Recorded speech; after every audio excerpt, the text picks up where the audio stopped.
मान लीजिए हम बीमार पड़ गए या कहीं यात्रा पर चले गए, न तो नहा पाए, न धो पाए, न नित्य कर्म कर पाए, तो महाराज अपने मन को लेकर के बैठ जाओ, मन से चिंतन करना है। बोले बाबा आज मैं असमर्थ हो गया, घर होता तो मैं आपकी इस समय पर स्नान करता। ध्यान मुद्रा में बैठ जाओ, क्योंकि जो भोले बाबा हैं उनकी मुद्रा कैसी है? जो भोले बाबा बैठते हैं, आपने देखा होगा फोटो में, तस्वीर में, बोले भगवान की ध्यान मुद्रा है। भगवान भोले बाबा ध्यान मुद्रा में बैठते हैं। बोले भैया जिनके आधे नेत्र खुले रहते हैं और आधे नेत्र बंद रहते हैं, वो मुद्रा कैसी है? बोले ध्यान मुद्रा है। आज ध्यान मुद्रा में बैठे हुए हैं, तो भोले बाबा के सामने जाओ ना, तो ध्यान मुद्रा में जाओ। ध्यान मुद्रा में ही उनका भजन करना श्रेष्ठ होता है। मन से स्मरण करना कि मनसा स्मरामि, बोले मन से स्मरण करना चाहिए। महाराज इस प्रकार अपनी लीला को भगवान आगे बढ़ा रहे हैं। उसी समय पर आज सूत जी कहने लगे कि पहले के समय में पाराशर मुनि के जो पुत्र है, मेरे जो गुरुदेव है परम आदरणीय व्यास जी महाराज, एक बार सरस्वती नदी के किनारे पर विराजमान है और महाराज वहीं पर सनत कुमार जी आ गए। आज सनत कुमारों को जैसे ही व्यास जी ने देखा तो उनके चरणों में प्रणाम किया और कहने लगे हैं कि ध्यान रोड प्रभो दोषो ददर्शे तमदा प्रजा प्रणीप हत्या संभ्रांत परम को तुहल मुनि। महाराज आज उनके चरणों में प्रणाम किया। सनत कुमारों से आज तरह तरह के प्रश्न किए। कहने लगे कि सुनो गुरुदेव, कोई ऐसी कथा सुनाओ जिसको सुनकर के प्राणी मोह जंजाल से छूट जाए। बोले भैया जिसमें भगवान भोले बाबा की भक्ति हो, भगवान शंकर का रस हो, तो आज सनत कुमारों ने बड़े भाव से वही कथा व्यास जी को सुनाई और उसी कथा को प्रयाग की भूमि में सूत जी श्रवण करा रहे हैं। क्योंकि प्रयाग किसको बोलते हैं? बोले प्रयाग में महाराज 3 नदियों का संगम है। बोले 3 नदियों का संगम है? बोले हाँ। बोले गंगा यमुना सरस्वती जहां पर विराजमान है। तो महाराज ये प्रयाग की भूमि ही हमारा मस्तिष्क है। ध्यान से सुनना, जिनमें 3 रेखाएं बन जाती है, बनती है कि नहीं? महाराज जहां तीनों नदियों का संगम है उसी को प्रयाग कहते हैं। तो आज ध्यान मुद्रा में त्रिपुंड लगाकर जो भोले बाबा विचरण करते हैं, विराजमान रहते हैं, ऐसे प्रयाग भूमि को हम प्रणाम करते हैं। बोलो सच्चे दरबार की महाराज परम आनंद का विषय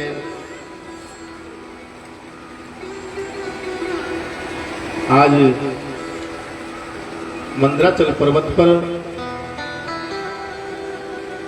ज्ञानवान ब्रह्मपुत्र सनत कुमार मुनि ने नंदी के स्वर से प्रश्न कर दिया कि हे भगवान, भगवान की इस कथा को सुनकर के मेरा मन बड़ा प्रसन्न हो रहा है, गदगद हो रहा है। गोविंद ये बताओ, आपने कल शाम के समय हमसे कहा कि त्रिदेव हैं ब्रह्मा विष्णु महेश, लेकिन ये बताओ कि इनमें सबसे बड़े देवता कौन है? बोले सबसे बड़े देवता? बोले हाँ, बोले भैया वैसे तो सभी महान हैं, कोई छोटा नहीं है, लेकिन जो ब्रह्मा जी का कार्य है वो तो सृष्टि का निरूपण करना, जो ब्रह्मलोक में रहते हैं। विष्णु जी का कार्य है कि सबका लालन पालन करना, समय समय पर भोजन मिलना, ये विष्णु जी का काम है जो हर जीव को प्रदान करते हैं। और भोले बाबा का क्या काम है? बोले सबका संहार करना, सबकी सुनना और संहार करना, ये भोले बाबा का काम है जो पृथ्वी लोक पर रहते हैं, कैलाश पर्वत पर विराजमान है। बोले भैया एक बार की बात है, ध्यान से सुनना। आज ब्रह्मा जी ब्रह्मलोक से चल दिए, विष्णु जी क्षीर सागर से चल दिए, और महाराज आज दोनों में वार्तालाप होने लगी है। ब्रह्मा जी ने कहा कि अरे विष्णु, क्या तुम्हारे सामने मैं प्रकट हो गया, मैं मिल गया, क्या तुम मुझे प्रणाम नहीं करोगे? बोले क्या तुम मुझे प्रणाम नहीं करोगे? विष्णु जी ने कहा कौन हो? बोले मैं तुम्हारा पिता हूं, ब्रह्मदेव हूं।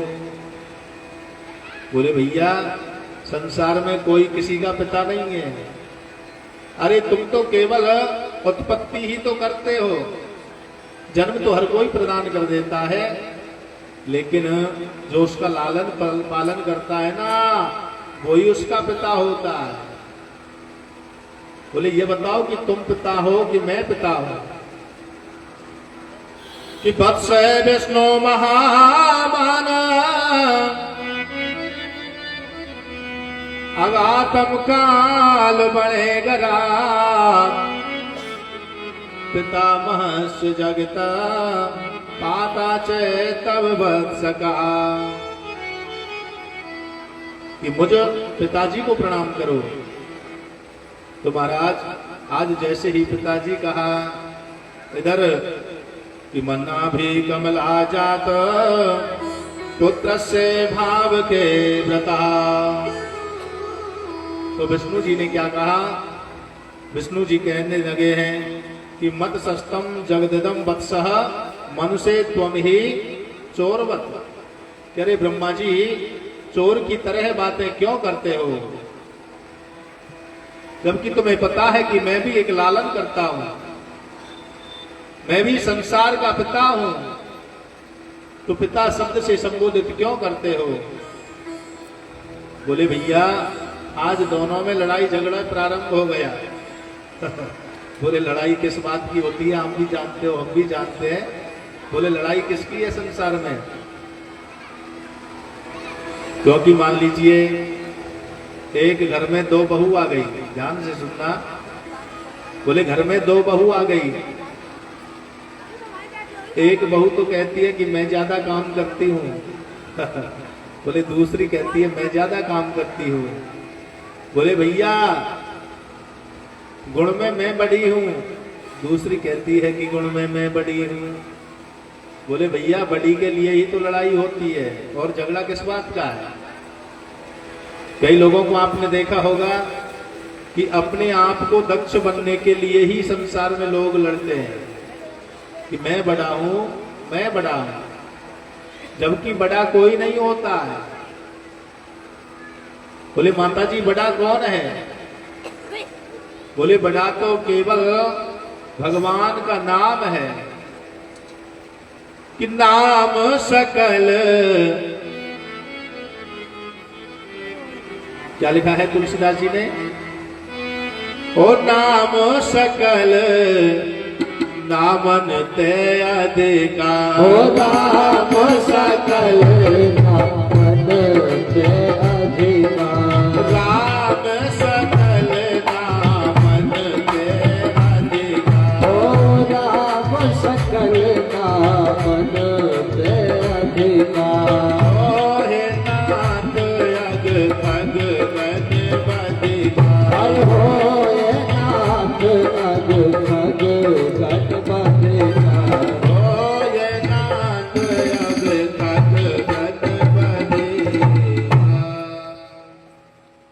बड़ा कौन है? केवल भगवान का नाम संसार में बड़ा होता है और कोई बड़ा नहीं है। आज दोनों में बड़े जोर से झगड़ा हुआ। बोली झगड़ा इतना हुआ कि महाराज भगवान के सैनिक दौड़े दौड़े कैलाश पर्वत पर चले गए। कैलाश पर जाकर के महाराज सभी ने विनती स्तुति करी है, भोले बाबा को प्रणाम किया कि बाबा अरे जल्दी से चलो ना, क्योंकि वहां तो झगड़ा हो रहा है। तो आज भोले बाबा पधारे। भोले बाबा ने आकर के देखा कि ब्रह्मा जी और विष्णु जी दोनों ही लड़ रहे हैं। बोले क्यों लड़ रहे हो? बोले मैं बड़ा हूं। बोले आप बड़े हो? बोले हाँ महाराज। तान वैक्ष पतिर देवान समीपे चाहे यद गणे। आज गणों के साथ में जैसे ही भोले बाबा पधारे, ओह आज भोले बाबा को देख करके चारों तरफ महाराज दसों दिशाओं के हाथी चिंगारने लग गए। ओह कि देवों के देव महादेव उपस्थित हुए हैं। क्योंकि दो गुट जब लड़ने लग जाए तो एक को तो कहीं से समझाने जाना पड़ता है, तभी जाकर के वो लड़ाई शांत हो सकती है। बोले अच्छा तुम दोनों लड़ रहे हो? बोले हाँ। आज महाराज जैसे ही भोले बाबा पधारे हैं, आज भोले बाबा को देख करके महाराज पुष्पदंत कहते हैं, ध्यान से सुनना। आज भोले बाबा को देख करके दोनों खड़े हो गए। बोले ये बताओ कि तुम क्यों लड़े? विष्णु जी ने कहा कि बाबा ब्रह्मा जी कहते हैं कि मुझे पिता कहो। अरे मैं कहता हूं कि मैं भी लालन करता हूं, मैं भी संसार का पिता हूं। बोले तुम दोनों में यही पता नहीं है कि बड़ा कौन है? बोले ब्रह्मा जी बताओ संसार में बड़ा कौन है? ध्यान से सुनना कि धन वृद्धा बल वृद्धा आयु वृद्धास्तथैव च ते सर्वे अपि ज्ञान वृद्धाश्च किंकिरा शिष्य किंकिरा। बोले कोई ज्ञान में बड़ा होता है, कोई धन में बड़ा होता है, कोई बल में बड़ा होता है। तो भैया आयु वृद्धास्तथैव च, कोई उम्र में भी बड़ा हो जाता है। लेकिन ते सर्वे अपि ज्ञान वृद्धाश्च किंकिरा शिष्य किंकिरा, जो ज्ञान में बड़ा होता है वही सबसे बड़ा माना जाता है। बोलो शंकर भगवान की जय हो। हर हर महादेव। शंभु। महाराज आज समस्त भक्तों का जो हृदय है भगवान की श्री चरणों में लीन है। बड़े भाव से इस ज्ञान गंगा को श्रवण कर रहे हैं। क्यों? क्योंकि हमारी टोडाभीम की भूमि पर बड़ी आनंदमयी भूमि है। ध्यान से सुनना कि भैया यहाँ वर्ष में 2-4 आयोजन 10-20 आयोजन तो हो ही जाते हैं, हम भी देख रहे हैं। श्रीमद् भागवत की कथा भी बहुत हुई है, राम कथा भी हो गई, लेकिन शिव पुराण की कथा तो 1-2 बार ही हुई होगी हमारी बस्ती में, जिसको आज श्रवण कर रहे हैं। इस शिव पंचायत देवता एवं खाटू श्याम मंदिर पर जो ये कथा चल रही है, द्वितीय दिवस आज चल रहा है, जिसमें सभी भक्तजन भाव भक्ति में जुड़ करके बड़े प्रेम से इस कथा का आनंद ले रहे हैं। ऐसा अवसर बार बार नहीं मिल सकता। तो देखिए आज ब्रह्मा जी ने कहा कि भगवान बड़ा तो वही है जो ज्ञान में बड़ा होता है। ते सर्वे अपि ज्ञान वृद्धाश्च किंकिरा शिष्य किंकिरा, जो ज्ञान में बड़ा होता है वही सबसे बड़ा माना जाता है। लेकिन अभी भी महाराज दोनों का अज्ञान रूपी अंधकार नष्ट नहीं हुआ।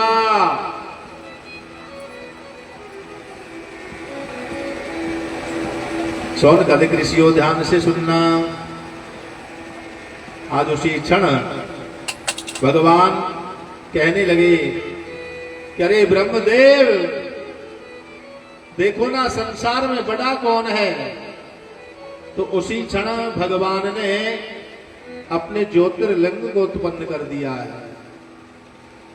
महाराज वो ज्योतिर्लिंग आकाश का भेदन करता हुआ बड़ी ऊंचाई पर पहुंच गया।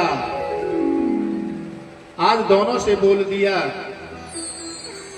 कि ब्रह्मदेव, आप दोनों पता लगा कर के आओ कि बड़ा कौन है, इसकी लंबाई कितनी है, गहराई कितनी है। तो महाराज ब्रह्मा जी हंस पर आरूढ़ होकर के ऊपर की ओर जा रहे हैं।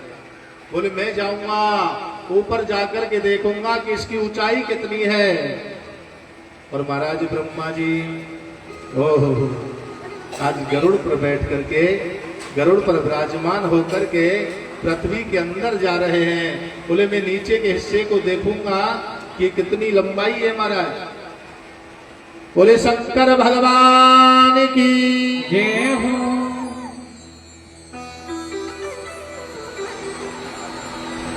देखिए शौनकादिक ऋषियों, आज जैसे ही ज्योतिर्लिंग को उत्पन्न किया है, जिसको देखने के लिए हजारों वर्षों तक ब्रह्मा जी ऊपर जाते रहे, लेकिन ब्रह्मा जी को पता नहीं चला कि इसकी ऊंचाई कितनी है। और विष्णु जी हजारों वर्षों तक नीचे चले गए, लेकिन उनको भी पता नहीं है कि महाराज इसका एंड कहाँ है। आज दोनों ही निराश हो गए। हजारों वर्षों तक देखते रहे, लेकिन कहीं पर भी दर्शन नहीं हुए। आज दोनों के दोनों निराश होकर के लौट रहे हैं। लेकिन ब्रह्मा जी ने सोचा कि अगर मैं अकेला ही चला जाऊंगा तो महाराज भगवान शंकर मुझे देखकर हंसेंगे कि अरे वृद्ध पितामह ब्रह्मदेव, तुमको हजारों वर्ष घूमते हो गए, लेकिन तुम्हें कहीं पर भी इसका ज्योतिर्लिंग का पता नहीं चला कि ऊंचाई कितनी है। तो तुरंत आज ब्रह्मा जी ने चालाकी दिखाई। महाराज एक केतकी का फूल है, आज उस केतकी के फूल को गवाह के रूप में खड़ा कर लिया कि तुम जाकर के भगवान भोले बाबा से कहना कि हाँ ब्रह्मा जी देख करके आए कि इसकी ऊंचाई कितनी है। बोले भैया गवाही के रूप में लेकर के आए। बोले गवाही के रूप में लेकर के आए। बोले हाँ महाराज, आज केतकी के फूल से गवाही दिलवा रहे हैं। आज केतकी ने कह दिया, ब्रह्मदेव ने आते ही कहा कि सुनो भगवान, मैं इस ऊंचाई को देख करके आया हूं। बोले भैया 5 मुख वाले भगवान शंकर है, जिसको पंचानन कहते हैं। कितने मुख हैं? बोले 5। और उस समय ब्रह्मा जी के भी महाराज 5 सिर है। उसी समय ब्रह्मा जी के भी 5 सिर है। बोले महाराज ब्रह्मा जी ने आते ही भोले बाबा को प्रणाम किया। बोले बाबा, बोले कहो ब्रह्मदेव, क्या तुम हमारे इस ऊंचाई को देख करके आए ज्योतिर्लिंग की? बोले हाँ। देखिए लिंग किसको कहते हैं भैया? हमारी जो संस्कृत भाषा है उसमें जो व्याकरण है उसके एक शब्द के अनेकों अर्थ निकल जाते हैं। कोई कैसा निकाल देता है, कोई कैसा निकाल देता है। लेकिन लिंग यानी होता है चिन्ह, और चिन्ह कहते हैं प्रतीक को। महाराज आज एक चिन्ह के रूप में भगवान ने ज्योतिर्लिंग प्रकट करी, जिसकी लंबाई का कोई पता नहीं है। ज्योति की तरह है महाराज, आज ज्योति की तरह दिखाई दे रही है, बिल्कुल अग्नि के समान है, जिसको देखने के लिए ब्रह्मदेव बहुत ऊंचाई तक चले गए, लेकिन कोई पता नहीं चला। आज महाराज आते ही उस पांचवें मुख से कह दिया। बोले पांचवें मुख से क्या कहा? झूठ बोल दिया।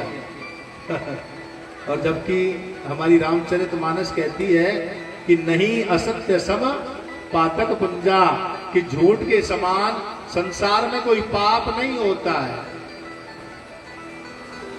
आज पांचवें मुख से कह दिया। बोले भैया मैं इस ज्योतिर्लिंग की ऊंचाई को देख कर के आया हूं। आज जैसे ही ऊपरले हिस्से वाले मुख से बोला, सोई भगवान ने भैरव को प्रकट किया है। बोले भैरव भगवान की। और भैरव से कह दिया कि अरे भैरव देव, यहां पर ब्रह्मा जी ने पांचवें मुख से झूठ बोला है, जाओ इसका जिस मुख से भी झूठ बोला हो उसी मस्तिष्क को दूर कर दीजिए। तो आज भैरव जी ने महाराज हाथ में खड़ग लेकर के आज ऊपर वाला जो सिर है उसी को हटा दिया है। तभी से ब्रह्मदेव चतुरानन बन गए हैं। आज 4 मुख वाले ब्रह्मा जी हैं। महाराज केतकी के फूल ने कहा कि हाँ मैं भी कहता हूं, ब्रह्मा जी के साथ में गया था तो मैंने भी महाराज वहां देखा इसकी ऊंचाई कितनी है। ब्रह्मा जी सत्य बोल रहे हैं। बोले क्या तुमने भी देखा है? बोले हाँ। तो महाराज उसी समय पर कहने लगे कि अरे केतकी, तुम इस प्रकार ब्रह्मा जी के साथ में झूठ बोल रहे हो, तुम्हें शर्म नहीं आती? भैया तुमने झूठ का परिणाम नहीं देखा कि जो हमसे आकर के झूठ बोलता है उसका परिणाम क्या होता है। महाराज आज भोले बाबा ने जैसे ही कहा कि अरे दुष्ट, कि तथा सुतस्तु भगवान कैत कैन सभास्थले में तद्वारणम योग्यं सत्यवाग महेश्वरा। करे दुष्ट केतक, तुमने ब्रह्मा जी का झूठ में साथ दिया, जिसके सिर को हमने दूर कर दिया, और तुम उसके सत्य वचन के बारे में बोल रहे हो। जाओ मैं तुझे श्राप देता हूं। बोले आज केतकी के फूल को भी श्राप दे दिया जिसमें बड़ी सुगंध है, लेकिन उस फूल को भी झूठ बोलने के लिए श्राप दिया कि तुमने अच्छा नहीं किया। मैं श्राप देता हूं कि अगर कोई भूल से तुमको मेरे ऊपर भी चढ़ा देगा तो महाराज वो दरिद्री बन जाएगा, उसके जीवन में दुखों का पहाड़ हमेशा हमेशा टूट जाएगा। तो इसलिए केतकी का फूल भगवान को नहीं चढ़ाना, भूल से भी नहीं चढ़ाना। आज महाराज जैसे ही श्राप लगा तो हाथ जोड़ करके वो केतक कहने लगा कि भगवान, अरे मेरे अंदर थोड़ा सा अवगुण आ गया, हे बाबा मेरा अपराध क्षमा योग्य तो नहीं है, मेरा अपराध तो क्षमा योग्य नहीं है, लेकिन मेरा उद्धार कैसे होगा? मैं आपकी शरण में हूं। त्राहिमाम शरणागतम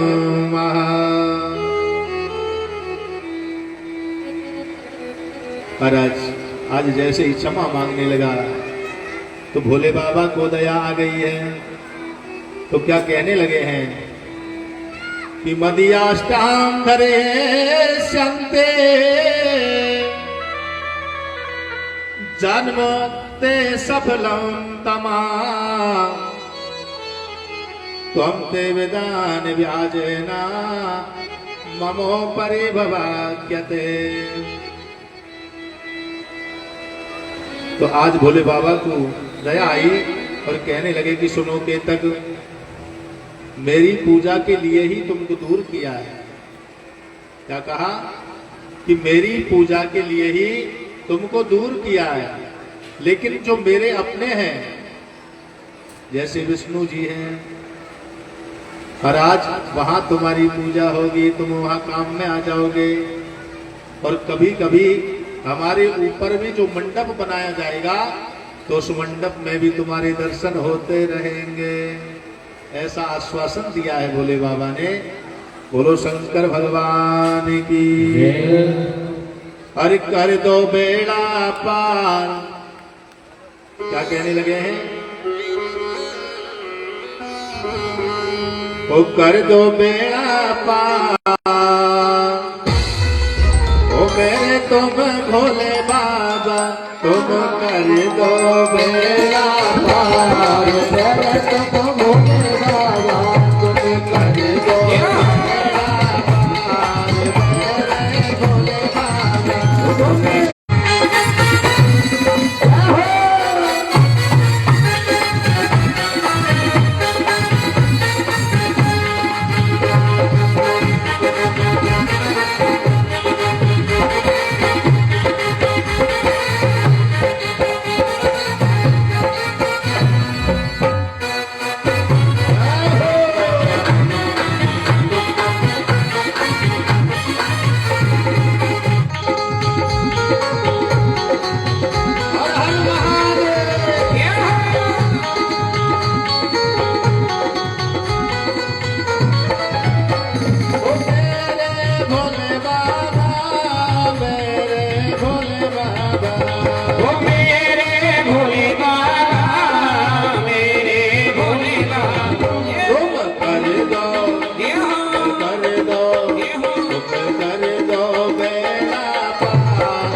कण में भोले बाबा समाए, अगले पर तू देख न पाए, अगले पर तू देख न पाए।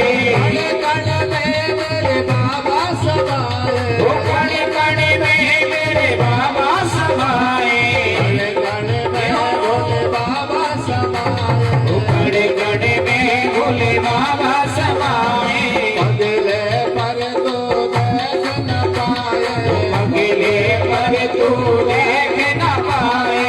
छोड़ा ये हो तो छोड़ा ये हो, छोड़ा नहीं अभिमाना तेरे भोले बाबा, तुम कर दो बेड़ा पार मेरे भोले बाबा। हरि बोल, शंकर भगवान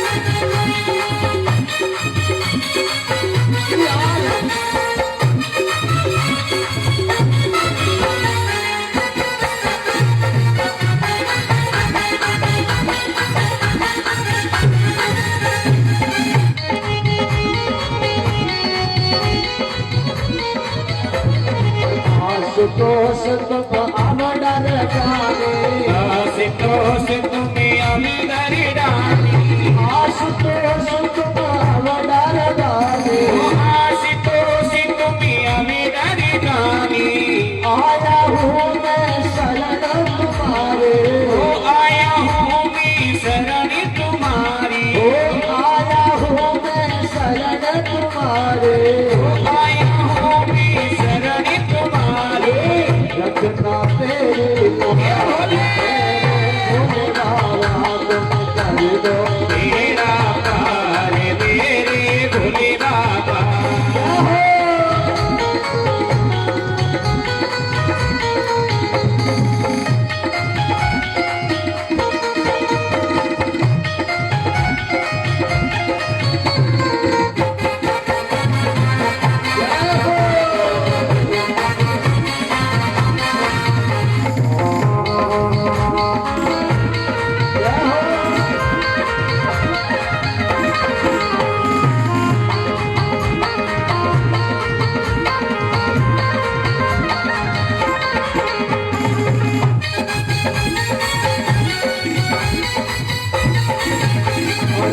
भजन कीर्तन गाए तुम्हारा भजन कीर्तन गाए तुम्हारा भजन कीर्तन गाए तुम्हारा भजन कीर्तन गाए तुम्हारा शिव दर्शन पावे तुम्हारा शिव दर्शन पाए तुम्हारा शिव दर्शन तुम्हारा शिव दर्शन पाए तुम्हारा चारों धाम मेरे भोले बाबा तुम कर दो मेरा पार मेरे भोले बाबा ओ मेरे भोले बाबा हो मेरे भोले बाबा हो मेरे भोले बाबा हो मेरे भोले बाबा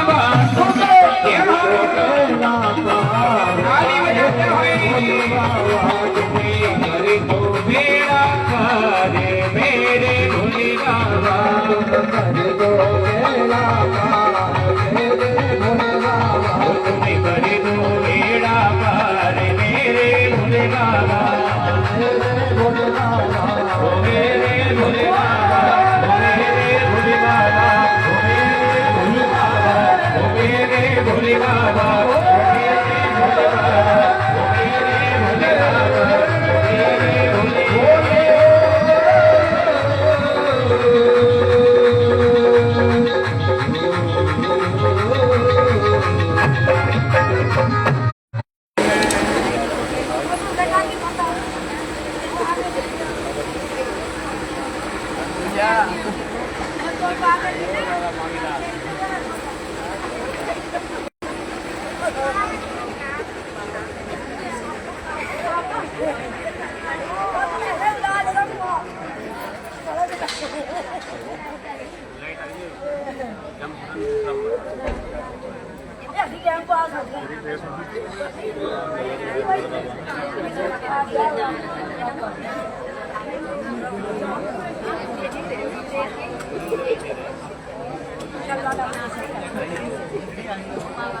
हेलो बोलो शंकर भगवान की जय हर हर महादेव शंभो।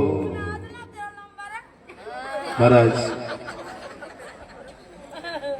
आज परम आनंदमयी शिव महिमा के बारे में आप श्रवण कर रहे हैं। देखिए महाराज पुष्पदंत कहते हैं। पुष्पदंत क्या कहते हैं?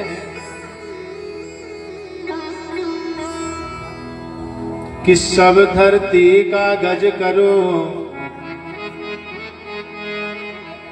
लेकिन सब बनराज,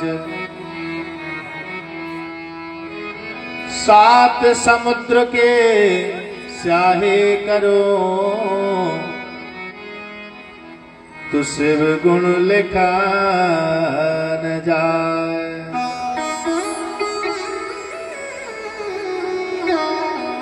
महाराज परम आनंद में पुष्पदंत जी कहते हैं कि अगर ये समस्त मां धरती कागज के समान बन जाए, जितने भी पेड़ हैं, वृक्ष हैं, वनस्पति है, महाराज सब कलम बन जाए,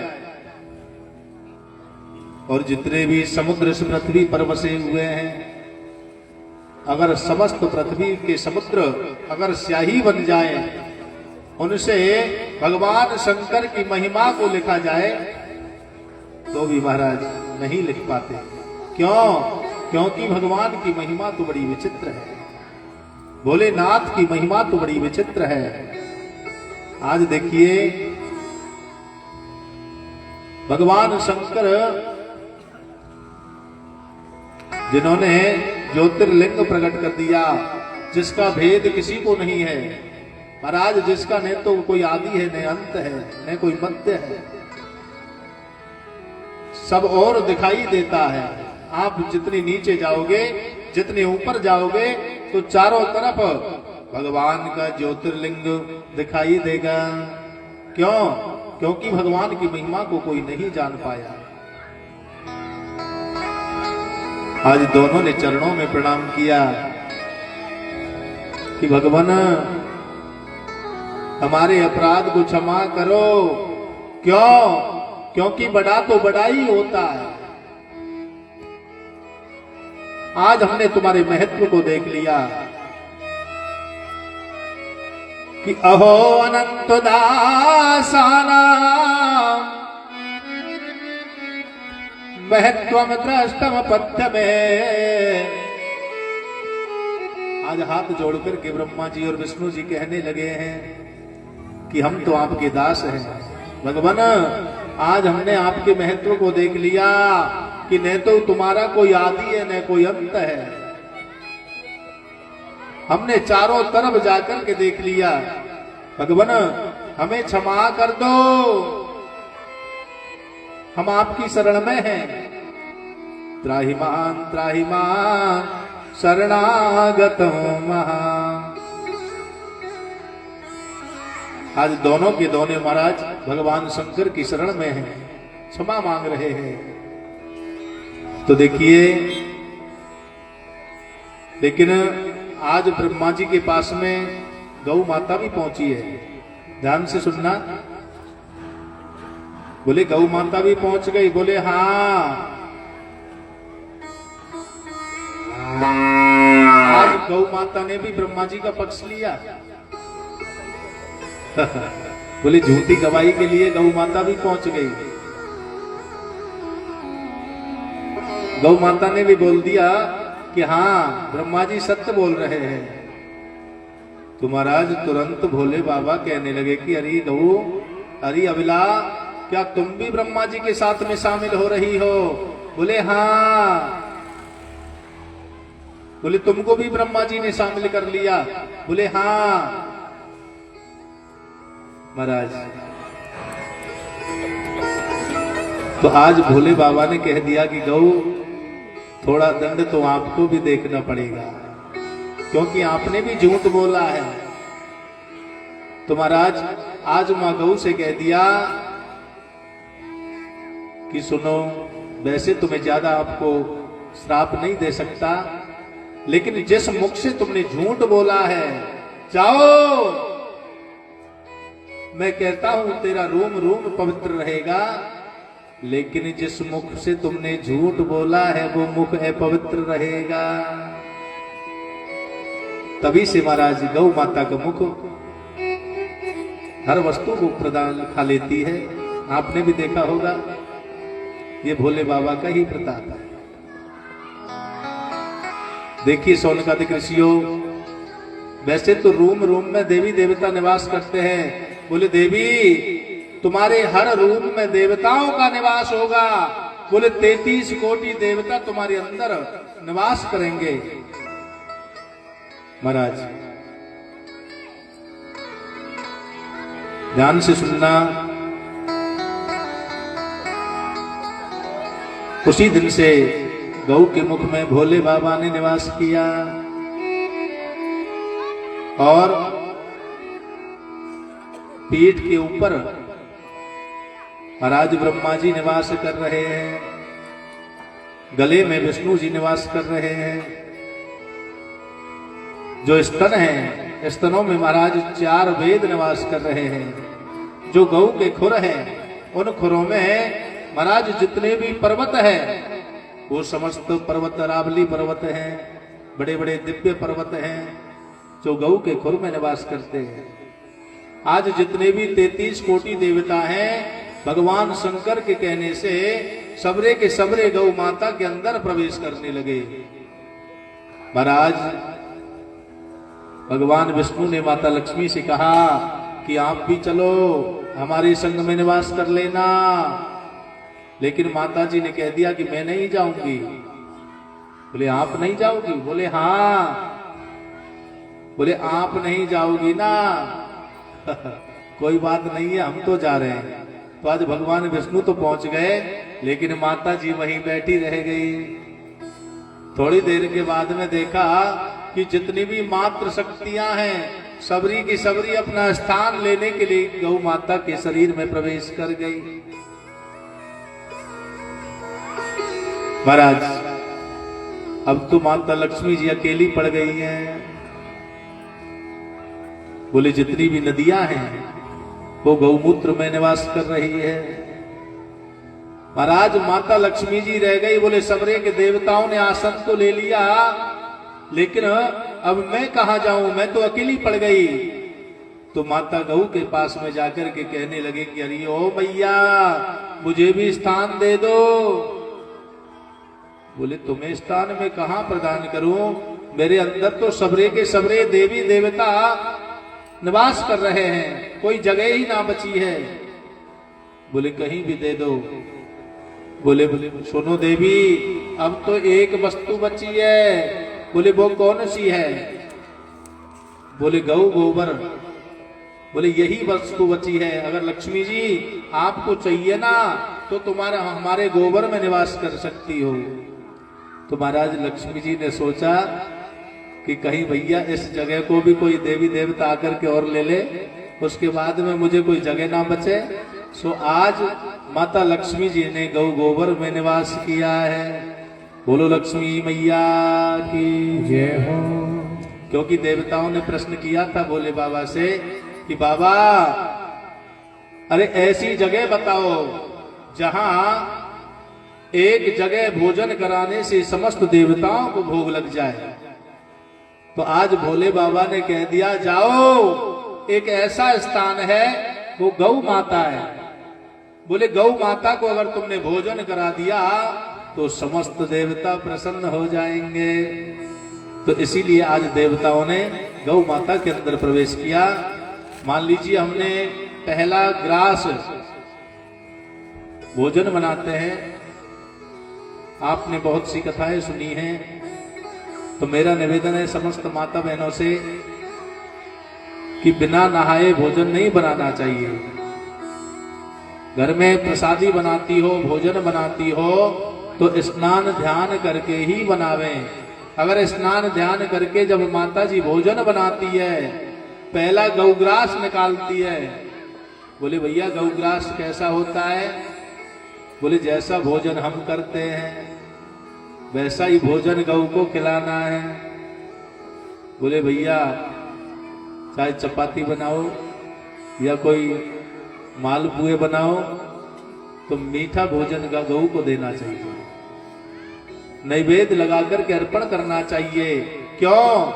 क्योंकि भूत भोजन को देवता स्वीकार नहीं करते हैं। तो इसलिए जब गौ ग्रास अर्पण करते हैं तो थोड़ा मीठा डाल करके गौ के लिए प्रदान करना, जिससे समस्त देवता महाराज तृप्त हो जाएंगे। और चारों तरफ जो व्यक्ति नम्र भाव से गौ को भोजन कराएगा, महाराज उसी के जीवन में सुख शांति आएगी। क्यों? क्योंकि उसके अंदर समस्त देवता निवास करते हैं। तो इसलिए मेरा निवेदन है, गावो विश्वस्य मातरा, जो गौ होती है वो संसार की माता है। और संसार की माता को प्रसन्न करना है तो गाय के लिए बड़े प्रेम से भोजन कराओ जितना हो सके। देखिए सौनकादिक ऋषियों बोले गऊ के लिए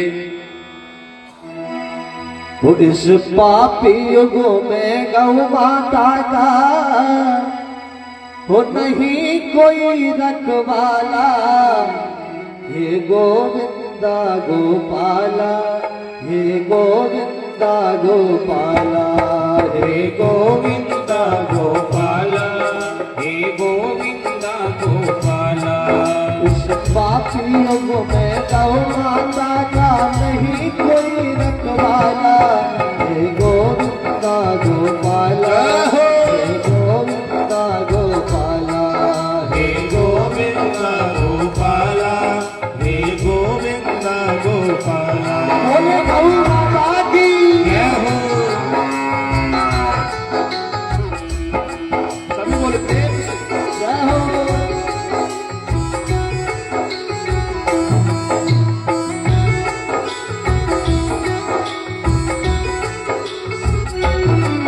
जो सबको दूध पिलाती है उसका ही खून बहाया। जो सबको दूध पिलाती है उसका ही खून बहाया। जो सबको दूध पिलाती है उसका ही खून बहाया।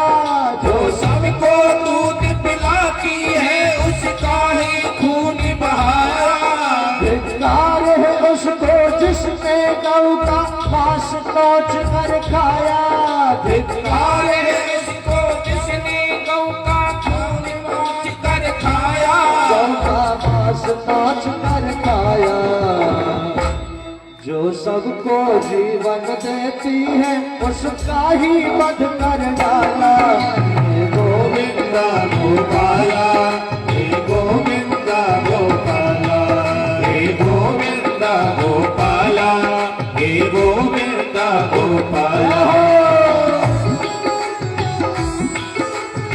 जय हो।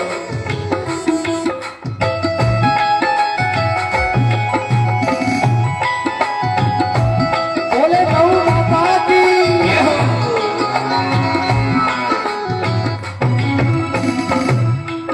अब गली गली में फैल रहे गौ माता के हत्यारे। अब गली गली में फैल रहे गौ माता के हत्यारे। गौ माँ, गौ माँ, गौ माँ, गौ माँ। गली गली में फैल रहे गौ माता के हत्यारे। अब गली गली में फैल रहे गौ माता के हत्यारे। भोले कान लगा कर सुन लो गौ माँ तुम्हें पुकारे। भोले कान लगा कर सुन लो गौ माँ तुझे पुकारे। गौ माँ तुझे पुकारे। है तेरे बिना अब कौन भला अब मेरी सुनने वाला। हे गोविंदा गोपाला, हे गोविंदा गोपाला, हे गोविंदा गोपाला, हे गोविंदा गोपाला। पापे लोग में गौ माता का नहीं कोई रखवाला। हे गोविंदा गोपाला, हे गोविंदा गोपाला, हे गोविंदा गोपाला, हे गोविंदा गोपाला, हे गोविंदा गोपाला, हे गोविंदा गोपाला। हे गोविंदा गोपाला, हे गोविंदा गोपाला, हे गोविंदा गोपाला, हे गोविंदा गोपाला, हे गोविंदा गोपाला, हे गोविंदा गोपाला, हे गोविंदा गोपाला, हे गोविंदा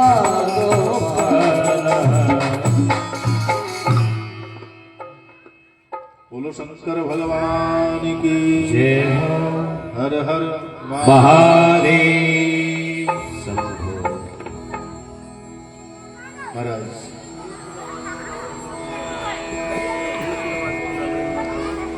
आज देखिए गौ माता से कह दिया कि कि सुनो देवी, जो व्यक्ति तुम्हें मन से भाव से भोजन अर्पण करवाएगा उसको हमारी समस्त शक्ति और समस्त भक्ति प्रदान हो जाएगी। तो मेरा निवेदन है, आज उस अबला पर भगवान भोलेनाथ ने बड़ी कृपा करी और अभय वरदान प्रदान कर दिया है। देखिए, जहां जो ज्योतिर्लिंग प्रकट किया भगवान ने, वो जगह कौन सी है? आइए दर्शन करते हैं शिव पुराण के माध्यम से कि अरुणाचल संकासम यदिदम लेंगे मोक्षतम अरुणाचल में देवा तदम ख्याति में ख्याति। महाराज, वो अग्नि के जैसा जहां बड़ा भारी पहाड़ है, उस स्थान को अरुणाचल बोलते हैं। आज उस अरुणाचल में महाराज भगवान ने दिव्य ज्योतिर्लिंग को प्रकट किया, जहां हजारों नर नारी दर्शन करने को पहुंचते हैं। आज भी देखा होगा महाराज। इस प्रकार भगवान की दिव्य ज्योतिर्लिंग के दर्शन किए और ब्रह्मा विष्णु ने महाराज प्रणाम किया कि बोले बाबा, अब हमारी नैया को पार करो। तो महाराज यहीं पर गुरु मंत्र प्रदान किया है। बोले गुरु मंत्र कौन सा दिया? आइए दर्शन करते हैं। शिवजी ने ब्रह्मा और विष्णु को जो मंत्र प्रदान किया गुरु मंत्र के रूप में, महाराज वो प्रणय मंत्र है। और प्रणय मंत्र कौन सा है? सभी नेत्रों को बंद करके बड़े भाव से हाथ जोड़ करके भोले बाबा के चरणों में प्रणाम करेंगे, पालती मारकर प्रार्थना करें कि बाबा ये मंत्र हमारे जीवन में भी उन्नति प्रदान करें। तो आज भोले बाबा ने वही प्रणय मंत्र ब्रह्मा विष्णु को प्रदान किया। कहा हरि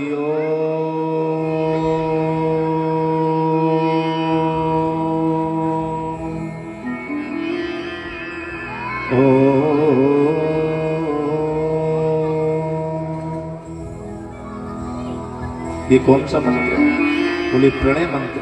ओम, जिसमें सब समाहित है, पूरा ब्रह्मांड समाहित है, त्रिदेव इसके अंदर विराजमान है, समस्त शक्तियां इसके अंदर विराजमान है।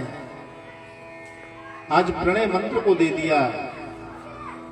बोले भैया, दिन में अगर इस प्रणय मंत्र का कोई 1000 बार जप करेगा तो उस व्यक्ति को मेरी संपूर्ण भक्तियां प्राप्त हो जाएंगी। दूसरा बताया, वो कौन सा है? बोले उसे पंचाक्षर मंत्र कहते हैं। देखिए, पंचाक्षर जो मंत्र है वो कौन सा है, उसके भी दर्शन करेंगे। नमः शिवाय,